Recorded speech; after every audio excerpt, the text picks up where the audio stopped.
नमस्कार। मैं सुधीर श्रीवास्तव ज्योतिष अनुसंधान केंद्र में आपका स्वागत करता हूं। मित्रों, आप लोगों ने मेरे चैनल को अगर अभी तक सब्सक्राइब नहीं किया है तो जल्द सब्सक्राइब करें ताकि मेरे आने वाले नए एपिसोड और वीडियोस की सबसे पहले आपको जानकारी मिल पाए। मित्रों, ज्योतिषीय परिचर्चा में आज के एपिसोड में मैं आपके लिए एक ऐसा सूत्र लाया हूं, एक ऐसा फार्मूला लाया हूं, एक ऐसा ग्रहों का कॉम्बिनेशन लाया हूं जो कि है तो बहुत सरल, लेकिन अगर ये कॉम्बिनेशन आपकी कुंडली में अगर मौजूद है तो फिर आप निश्चित समझ लीजिए कि आपको जीवन में जिस क्षेत्र में ये कॉम्बिनेशन बनेगा ग्रहों का, उस क्षेत्र से संबंधित निश्चितः आपको बहुत ज़्यादा भाग्यशाली रहेंगे और उस क्षेत्र से आपको निश्चित ही बहुत सारा लाभ अपने जीवन में प्राप्त होगा। मित्रों, कॉम्बिनेशन जब मैं बात कर रहा हूं है तो बहुत सरल, लेकिन इसके बहुत फायदे हैं। यह कॉम्बिनेशन कुंडली के जिस भी भाव से संबंध बनाएगा, उस भाव से संबंध बनने पर आप आजीवन उससे संबंधित फलों में आजीवन भाग्यशाली रहेंगे और उससे संबंधित चीजों में आपको निरंतर जीवन में लाभ होता जाएगा, निरंतर लाभ प्राप्त होगा। क्या है हमारा कॉम्बिनेशन? आइए इसको समझते हैं। आज का जो हमारा विषय है वो है कुंडली में आपको ये देखना है कि जो आपकी कुंडली में दो भाव ऐसे बहुत महत्वपूर्ण है। पहला तो क्लियर है कि दूसरा भाव धन स्थान है, तो वो जीवन में आपके धन कितना रहेगा वो इस बात का संकेतक है। लेकिन अभी इसको इस कॉम्बिनेशन के तहत हम नहीं मिलाने जा रहे हैं। हमारे लिए जो दो महत्वपूर्ण आधार बिंदु हैं, जो कि बेस पॉइंट है, वो ये है कि कुंडली में जो नवम भाव होता है वो होता है भाग्य का, और नवम भाव के स्वामी को हम कहते हैं भाग्येश। कुंडली में जो एकादश स्थान होता है उससे हम अपने जीवन में गेन्स को चेक करते हैं, हमें क्या लाभ, जो हम जीवन में एफर्ट डालते हैं उसके रिटर्न में हमें क्या जीवन में गेन्स मिलते हैं, कैसे मिलते हैं, कितनी मात्रा में मिलते हैं, कम ज्यादा, ये सारी चीजें हम कुंडली के एकादश भाव से चेक करते हैं। एकादश अर्थात एकादश भाव मतलब कुंडली का लाभ स्थान, अर्निंग मतलब जो हमारा जो गेन्स है जीवन का। तो ये दो ऐसे महत्वपूर्ण भाव हैं, भाग्य भाव और लाभ भाव, जो कि आपके जीवन में आपके भाग्य का और लाभ का आपकी जानकारी देते हैं, इंफॉर्मेशन देते हैं। तो अब जो मेरा आज का सूत्र है, जो मेरा आज का विषय है वो ये है कि जब कभी भी कुंडली में नवम भाव का स्वामी अर्थात भाग्येश और एकादश भाव का स्वामी अर्थात एकादशेश या कहे लाभेश, तो मतलब भाग्येश या कहे नवमेश और उधर एकादशेश कहे या लाभेश, तो कुंडली में जब कभी भी नवमेश अर्थात भाग्येश और उधर एकादशेश अर्थात लाभेश, तो कुंडली में जब कभी भी नवमेश और एकादशेश दोनों एक साथ कुंडली के 12 भाव होते हैं, इनमें से किसी भी भाव या भावेश मतलब नवमेश और एकादशेश दोनों कुंडली में जब कभी भी एक साथ किसी भी भाव या भावेश से संबंध बना लेते हैं तो उससे संबंधित फलों में आजीवन जातक भाग्यशाली रहता है और उससे संबंधित क्षेत्रों में जातक को आजीवन लाभ प्राप्त होता है। मतलब उस क्षेत्र को लेकर के जातक आजीवन प्रॉफिटेबल रहता है और उसे फायदा ही होता है उस क्षेत्र से संबंधित फलों में। नवमेश और एकादशेश का किसी भी 12 भावों में से किसी भी भाव के साथ या उस भाव के स्वामी के भाव मतलब स्वामी के साथ मतलब भावेश के साथ संबंध बनाने पर निश्चित तौर पर उससे संबंधित फलों में आपको जीवन भर भाग्य आपका साथ देगा और उस फलों से संबंधित आपको निश्चित उन फलों से आपको जीवन में गेन्स प्राप्त होंगे, लाभ प्राप्त होंगे। क्योंकि जो हमारा नवम स्थान है वो भाग्य का स्थान है और जो एकादश स्थान है वो हमारा लाभ का स्थान है, गेन्स का स्थान है, हमें जीवन में क्या लाभ होते हैं। जब किसी भी भाव या भावेश के साथ दोनों लाभेश और एकादशेश अर्थात लाभेश और नवम भाव या कहें भाग्येश, जब दोनों चीज एक साथ जुड़ गई उसके साथ, तो निश्चित मान लीजिए कि उस क्षेत्र में आपका भाग्य भी साथ देगा और उन चीजों से, उससे संबंधित चीजों से, फलों से आपको आजीवन लाभ भी होगा। अब एक उदाहरण के माध्यम से जो मैं बात कर रहा हूं आपको मैं समझाने की कोशिश करता हूं कि जो मैं सूत्र बता रहा हूं वो कैसे इंप्लीमेंट होगा, कैसे लागू होगा, कैसे आपके जीवन में फल प्रदान करेगा। ध्यान दीजिए मित्रों, मैंने आपको समझाने के लिए एक सैंपल चार्ट लिया हुआ है जो कि कर्क लग्न का है। कर्क लग्न में मित्रों नवम भाव में आती मीन राशि जिसके स्वामी होते हैं गुरु, तो कर्क लग्न की कुंडली में गुरु हो गए भाग्येश और कर्क लगने की कुंडली में एकादश स्थान में आती है वृषभ राशि, जिसके स्वामी होते हैं शुक्र। तो कर्क लगने की कुंडली में एक सैंपल आपको उदाहरण बता रहा हूं, आप अपने अपने लग्न के अनुसार चेक कीजिएगा कि भाग्येश, नवमेश और लाभेश कौन है। यह आप अपने लग्न के अनुसार चेक कीजिएगा। यहाँ पे आपको कर्क लगने के हिसाब से बता रहा हूं कि कर्क लगने की कुंडली में भाग्येश हो जाता है गुरु और लाभेश हो जाता है शुक्र, मतलब नवमेश हुए गुरु और एकादशेश हुए शुक्र। तो जब कभी भी गुरु और शुक्र एक साथ किसी भी भाव या भावेश के साथ संबंध बनाएंगे कर्क लगने के केस में, तो निश्चित तौर पर उससे संबंधित फलों में आपको आजीवन भाग्य साथ देगा, संपूर्ण जीवन भाग्य साथ देगा, और उससे संबंधित फलों में आपको निरंतर उनसे लाभ भी प्राप्त होगा। मान लीजिए कि आपको मैं ऐसे कहूं कि इस उदाहरण आपको देता हूं कि मान लीजिए गुरु जो कि प्रस्तुत उदाहरण में भाग्येश है और शुक्र जो कि प्रस्तुत उदाहरण में लाभेश है, दोनों युति करके द्वितीय भाव धन स्थान में बैठ जाए। तो इसका मतलब क्या होगा कि दूसरा भाव किस चीज का होता है? धन का, वाणी का, कुटुंब का। और यहाँ पे बैठ कौन गया है? भाग्येश और लाभेश। तो जब कभी भी भाग्येश और लाभेश दोनों एक साथ किसी भी भाव या भावेश के साथ संबंध बनाएंगे, जैसे मैंने बताया आपको, तो उससे संबंधित क्षेत्र में जातक निश्चित ही भाग्यशाली होगा और उनसी चीजों से लाभ भी प्राप्त होगा। तो ऐसा समझ लीजिए कि जातक धनवान व्यक्ति होगा, उसको संपूर्ण जीवन धन का आगमन उसके जीवन बना रहेगा, अच्छा कुटुंब का सुख प्राप्त होगा, और निश्चित ही इन्हें दूसरे भाव से संबंधित चीजों फलों में निश्चित ही आजीवन लाभ प्राप्त होता रहेगा। इसको ऐसे भी आप समझ सकते हैं कि मान लीजिए कि गुरु और शुक्र युति करके बैठ जाए सूर्य के साथ। जैसे मैंने बताया आपको भाव या भावेश, अभी मैंने बताया कि दोनों उस भाव में बैठ गए थे युति करके, और यहां मैं बता रहा हूं कि उस भावेश मतलब दूसरे भाव के स्वामी अर्थात सूर्य के साथ दोनों गुरु और शुक्र, गुरु भाग्येश, शुक्र लाभेश, सूर्य के साथ जो कि द्वितीय भाव के स्वामी उसके साथ बैठ गए। तो इसका मतलब क्या हुआ? जातक को आजीवन धन का सुख और लाभ प्राप्त होगा। मतलब भाग्येश और लाभेश जब दोनों एक साथ किसी भी प्रकार भाव या भावेश, भाव या उस भाव के स्वामी से संबंध बना ले, तो निश्चित तौर पर जातक उनसे संबंधित फलों में भाग्यशाली रहेगा, उनसे लाभ भी जीवन भर प्राप्त करेगा। अब मान लीजिए कि प्रस्तुत उदाहरण में कर्मेश होते हैं, दसम भाव के स्वामी होते हैं मंगल। दसम भाव होता है जातक के कर्म का, जातक अपने जीवन में कार्य क्षेत्र उसका कैसा रहेगा, कैरियर कैसा रहेगा, कैरियर में अपने सफलता कितना पाएगा, ये सारी चीजें पता चलती है कुंडली के दसम भाव से। तो मान लीजिए कि कुंडली में अगर यहां पे हम बात करें कि कुंडली के लग्न में, मान लीजिए लग्न में ही, यहां अपने लग्न छोड़िए, यहां पे मान लीजिए कि कुंडली के, अब मान लीजिए कि तीसरे भाव में मंगल जो कि प्रस्तुत उदाहरण में दसम भाव के स्वामी होते हैं, दसम भाव में आ रही मेष राशि जिसके स्वामी होते हैं मंगल, दसम भाव के स्वामी, और गुरु और शुक्र युति करके बैठ जाए।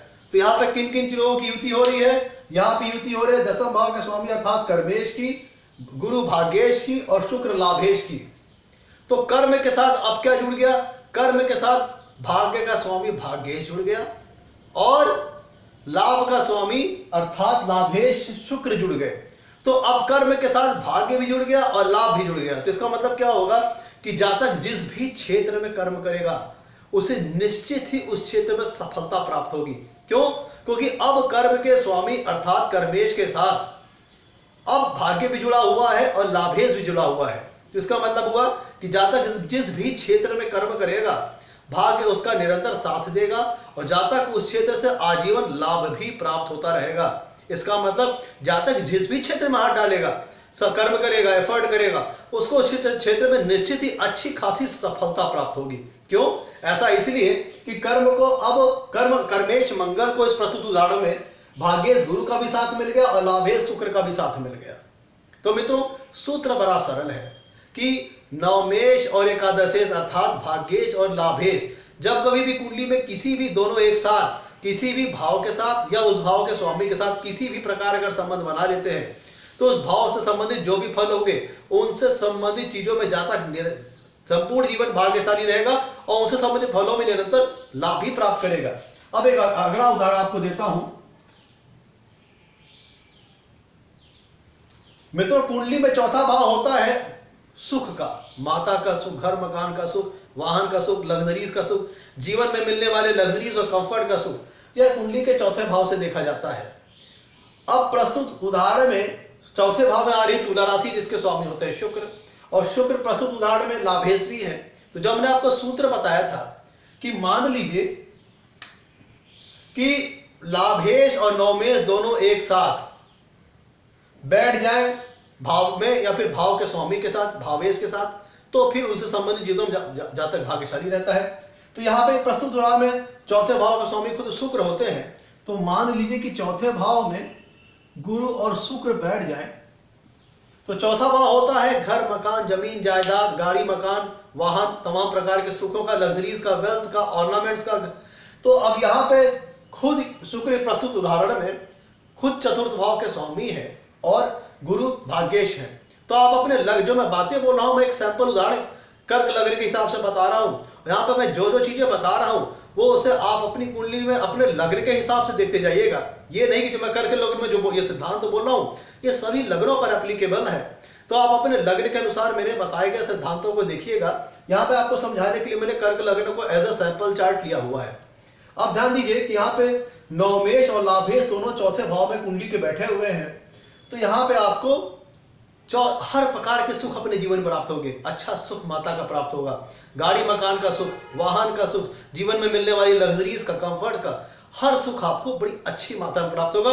और जातक उनसे संबंधित चीजों में चौथे भाव संबंधित चीजों से लाभ भी कमा सकता है। जैसे जातक रियल एस्टेट का व्यवसाय कर सकता है, जातक बिल्डर हो सकता है, जातक कंस्ट्रक्शन से संबंधित काम कर सकता है, क्योंकि यहाँ से हम घर मकान का भी विचार करते हैं, जमीन का विचार करते हैं।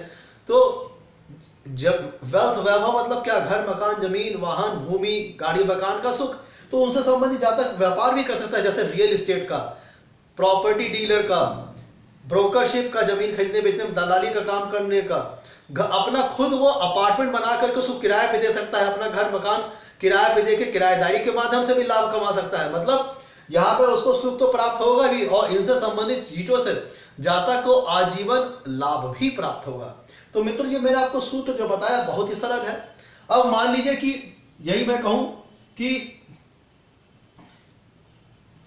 अब मान लीजिए कि यहां पे गुरु और शुक्र बैठ जाएं, पंचम भाव की बात करें, पंचम भाव में गुरु नवमेश और शुक्र लाभेश बैठ जाएं और मंगल के भाव में, मैं अब यहां पर उदाहरण बता रहा हूं कि ये पंचम भाव में बैठ जाएं। तो मैंने कहा कि भाग्येश और लाभेश दोनों एक साथ जब किसी भाव या भावेश के साथ संबंध बनाए तो उनसे संबंध जातक निश्चित ही जीवन भर प्रॉफिटेबल रहता है। तो यहाँ पे पंचम भाव में भाग्येश गुरु बैठे हैं और लाभेश शुक्र बैठे हैं और मंगल की प्लेसमेंट कुंडली में अगर बढ़िया है तो जातक को जीवन भर एजुकेशन जो लेता है, एजुकेशन में अच्छी सफलता उसको मिलेगी।